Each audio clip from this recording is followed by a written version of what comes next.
اعوذ باللہ من الشیطان الرجیم بسم اللہ الرحمن الرحیم الحمد للہ رب العالمین والعاقبۃ للمتقین والصلاة والسلام علی رسولہ محمد وآلہ واصحابہ واہل بیتہ اجمعین۔ ہمارا آج کا موضوع نماز حقیقی پر ہے، اور ہم آج کی اس ویڈیو میں بتائیں گے کہ نماز حقیقی کیا ہے اور یہ نماز کیسے ادا ہوتی ہے۔ اب بلا تاخیر ہم اپنے موضوع کا آغاز کرتے ہیں۔ سامعین کرام، نماز دو قسم کی ہوتی ہے۔ ایک نماز کو صرف ظاہر کی نماز یا صورت نماز کہا جاتا ہے، اور دوسری نماز وہ ہے جس کو نماز حقیقی کہا جاتا ہے۔ حضور نبی کریم صلی اللہ علیہ وآلہ وسلم کا فرمان علی شان ہے کہ نماز دو قسم کی ہوتی ہے۔ ایک نماز علماء و فقہاء یعنی ظاہری اور زہدان خشک کی نماز جو صرف قول و فعل اور فرض نبھانے کی حد تک ہی محدود ہوتی ہے۔ سامعین کرام، ایسی نماز جس میں باطنی کیفیات انسان کو میسر نہ ہوں تو اس نماز سے اجر و ثواب تو یقیناً مل سکتا ہے، مگر اللہ پاک کا قرب اور وصال نصیب نہیں ہو سکتا۔ یہی وجہ ہے کہ اس نماز کی رسائی عالم ناسوت اور عالم ملکوت تک ہی محدود رہتی ہے، کیونکہ اس کا تعلق صرف زبان سے ہے، اور 72 فرقے والے بھی یہی نماز پڑھتے ہیں، بلکہ خوارج بھی، منافق بھی، اور جن پر علماء اسلام نے کفر کا فتویٰ دیا وہ قادیانی بھی، وہ بھی یہی نماز پڑھتے ہیں۔ اب اگر ایسی نماز جنت کی کنجی ہے تو پھر سارے ہی جنتی ہوئے، جبکہ حدیث شریف میں ہے کہ ایک فرقہ صحیح اور جنتی ہوگا۔ سامعین کرام، دراصل نماز تو مومن کی معراج کا وسیلہ ہے، اور جس نماز میں معراج نصیب نہ ہو وہ بے حضوری والی نماز ہوتی ہے۔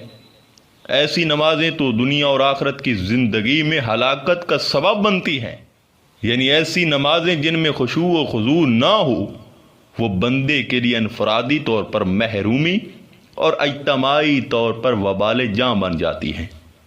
اللہ تعالیٰ نے ایسے نمازیوں کو وعید سنائی ہے جو حضور قلب سے محروم ہیں۔ قرآن کریم میں ارشاد ہے کہ پس افسوس اور خرابی ہے ان نمازیوں کے لیے جو اپنی نماز کی روح سے بے خبر ہیں اور وہ لوگ عبادت میں دکھاوا کرتے ہیں۔ سامعین کرام، تھوڑا سا غور کریں، یہ آیات ان نمازیوں کے لیے نازل ہوئی ہیں جو نماز پڑھتے ہیں، نہ کہ ان کے لیے جو بے نمازی ہیں، اور ان میں صاف صاف بیان کر دیا گیا ہے کہ ان نمازیوں کے لیے خرابی ہے جو اپنی حقیقی نماز سے غافل ہیں، یعنی ان کو حضوری حاصل ہی نہیں۔ جو میں سر بسجدہ ہوا کبھی تو زمین سے آنے لگی صدا، تیرا دل تو ہے صنم آشنا، تجھے کیا ملے گا نماز میں۔ اب نماز حقیقی کیا ہے؟ دیکھیں، یہ ایک ایسی نماز ہے جس کا ملنا بہت مشکل ہے، مگر شوقین حضرات اور عاشقوں کے لیے ناممکن ہی نہیں۔ لہذا اس نماز کو صرف اہل دل پا سکتے ہیں اور آسانی سے پا سکتے ہیں۔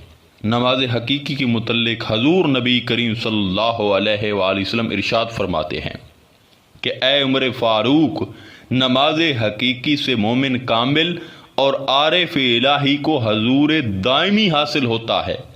دراصل یہ نماز انبیاء، اولیاء، خلفاء اور عاشقوں کی ہوتی ہے جو حضور قلب سے ادا کی جاتی ہے، اور اس کا ثمرہ وصال الہی ہے، اور اس کی رسائی عالم جبروت رحمانی اور لاہو تک محدود ہوتی ہے۔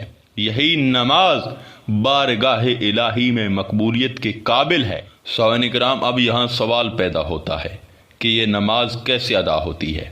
دیکھیے، یاد رہے کہ نماز حقیقی کے لیے طالب کو 3 چیزوں کی ضرورت ہوتی ہے، یعنی اس نماز کو ادا کرنے کی 3 شرطیں ہیں، جن میں ایک کی بھی کمی سے نماز نامکمل ہے۔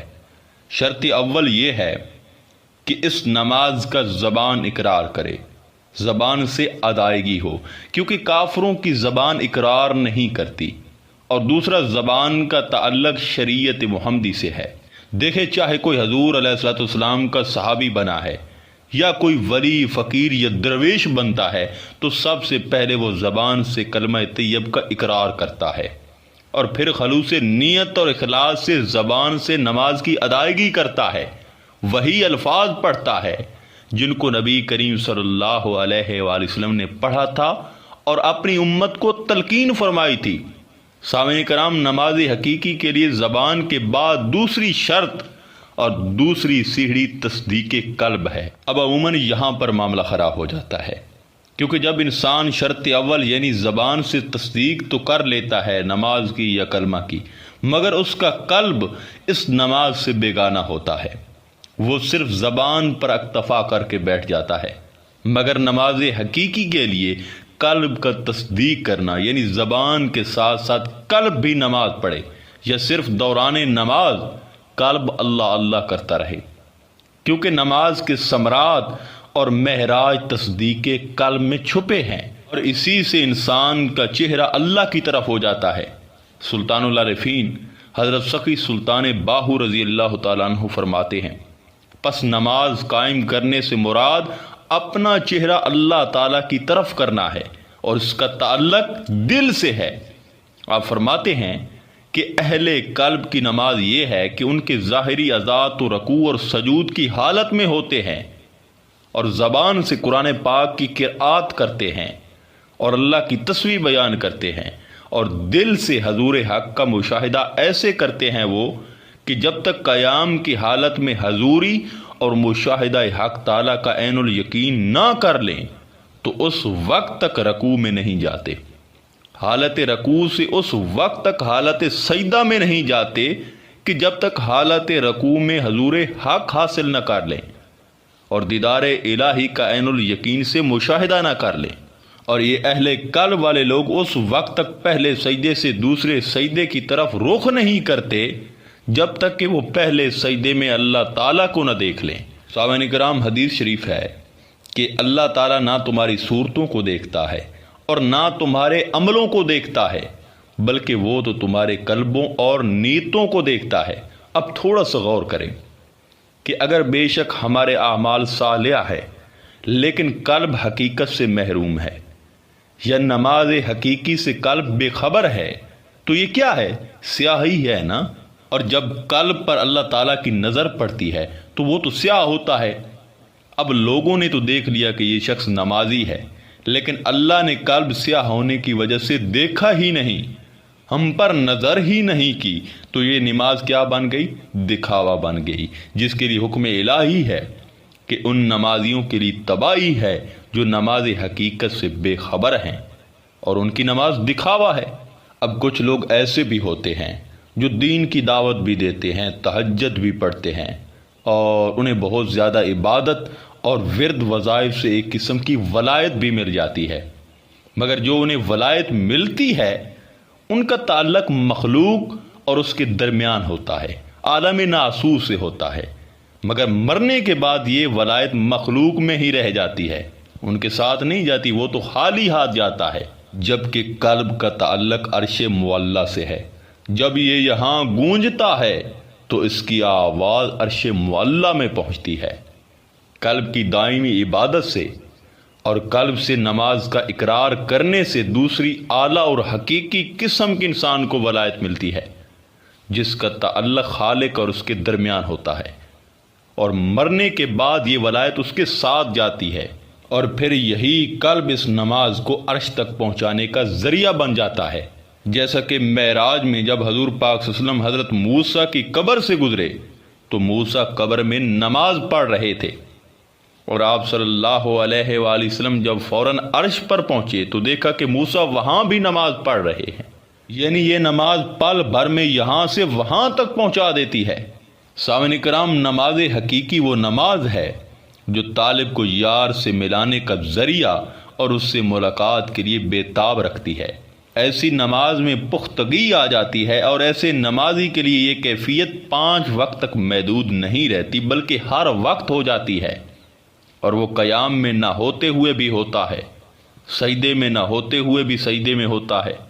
گویا نماز میں یہ نہیں ہوتا پر ہوتا ہے، نماز وقتی وقت پر پڑھتا ہے اور نماز دائمی نماز حقیقی میں وہ ہر وقت مشغول رہتا ہے، جیسا کہ ارشاد باری تعالیٰ ہے کہ نماز پڑھو میری یاد کے لیے۔ دیکھیں یہ ارشاد انہی کے لیے ہے جو ہر چیز کو ترک کر کے اس کی یاد میں مستغرق رہتے ہیں، حتیٰ کہ اس کی یاد میں اپنے وجود کی نفی کر کے اپنا آپ بھلا دیتے ہیں اور نماز حقیقی میں مصروف ہو جاتے ہیں۔ سامعین کرام، حضور غوث اعظم شیخ عبد القادر جیلانی رضی اللہ تعالیٰ عنہ فرماتے ہیں کہ میں نے اللہ رب العزت سے پوچھا کہ اے رب، کون سی نماز تیرے قریب تر ہے؟ تو فرمایا کہ وہ نماز جس میں میرے سوا کچھ نہ ہو اور نمازی بھی اس نماز سے غائب ہو، یعنی یہاں نماز حقیقی کی بات ہو رہی ہے۔ سامعین کرام، نماز حقیقی کی تیسری شرط بہت اہم ہے، اور اسی تیسری شرط کے پورا ہونے سے پہلے دو شرطوں کی تکمیل ہوتی ہے، پہلی دو چیزوں کی تکمیل ہوتی ہے۔ دیکھیں نماز حقیقی کی تیسری شرط یہ ہے کہ طالب راہ فقر، راہ سلوک اور نماز حقیقی کا ارادہ اور نیت سے کسی کامل مرشد کے ہاتھ میں اپنا ہاتھ دے۔ حضور سلطان العارفین فرماتے ہیں، کامل مرشد ایسا ہوئے جڑا دھوبی وانگوں چھٹے ہو۔ دراصل مرشد کامل طالب کی ظاہر اور باطن کی میل کو رگڑ رگڑ کر صاف کرتا ہے اور اس کو پاک صاف کر کے اللہ کی بارگاہ میں حضوری کے لائق بنا دیتا ہے۔ آپ فرماتے ہیں کہ مرشد کامل اس سنگ پارس کی مانند ہوتا ہے جو اگر پتھر کو چھو لے تو اسے بھی سونا بنا دیتا ہے۔ سامعین کرام، نماز حقیقی کے لیے مرشد کامل طالب کی سب سے پہلے زبان پاک کرتا ہے۔ دیکھیے ہم میں سے کوئی انسان یہ دعویٰ نہیں کر سکتا کہ ہماری زبان پاک ہے۔ دراصل انسان زندگی کے کبھی کسی نہ کسی موڑ پر کسی کو گالم گلوچ کر دیتا ہے، یا اپنی زبان سے کسی کی غیبت کر دیتا ہے، یا اپنی زبان سے کوئی غلط بات، شرکیہ بات، یا زبان سے مخلوق کی دل آزاری کر دیتا ہے۔ تو اس صورت میں زبان سے تاثیر چلی جاتی ہے اور زبان ناپاک ہو جاتی ہے۔ لہذا مرشد کامل اللہ کی مہربانی سے سب سے پہلے طالب کو زبانی کلمہ پڑھا کر اس کی زبان پاک کرتا ہے۔ حضور سلطان العارفین فرماتے ہیں، ایک کلمہ مینو پیر پڑھایا تے میں سدا سہاگن ہوئی ہوں۔ سامعین کرام، اس کے بعد مرشد کامل طالب کے قلب پر اپنی نگاہ اور توجہ ڈالتا ہے اور ساتھ اسے ذکر قلب عطا کرتا ہے۔ پھر جب توجہ کا اثر اور ذکر کا اثر طالب کے باطن میں پیدا ہوتا ہے تو اس صورت میں طالب کے قلب میں بے قراری اور قرب الہی کی تڑپ پیدا ہو جاتی ہے، اور اس کی تڑپ معراج کے سوا کہیں پوری نہیں ہوتی، اور مومن کی معراج تو نماز ہے۔ لہذا اس صورت میں طالب نماز حقیقی کی طرف رجوع کرنے لگتا ہے۔ پھر اللہ کے فضل و کرم سے اسے اس نماز کی رہنمائی اور اس نماز کی حلاوت نصیب ہو جاتی ہے، اور نماز حقیقی کا وہ پابند بن جاتا ہے۔ آخر میں دعا ہے کہ اللہ تعالی ہم سب کو نماز حقیقی پڑھنے کی توفیق عطا فرمائے۔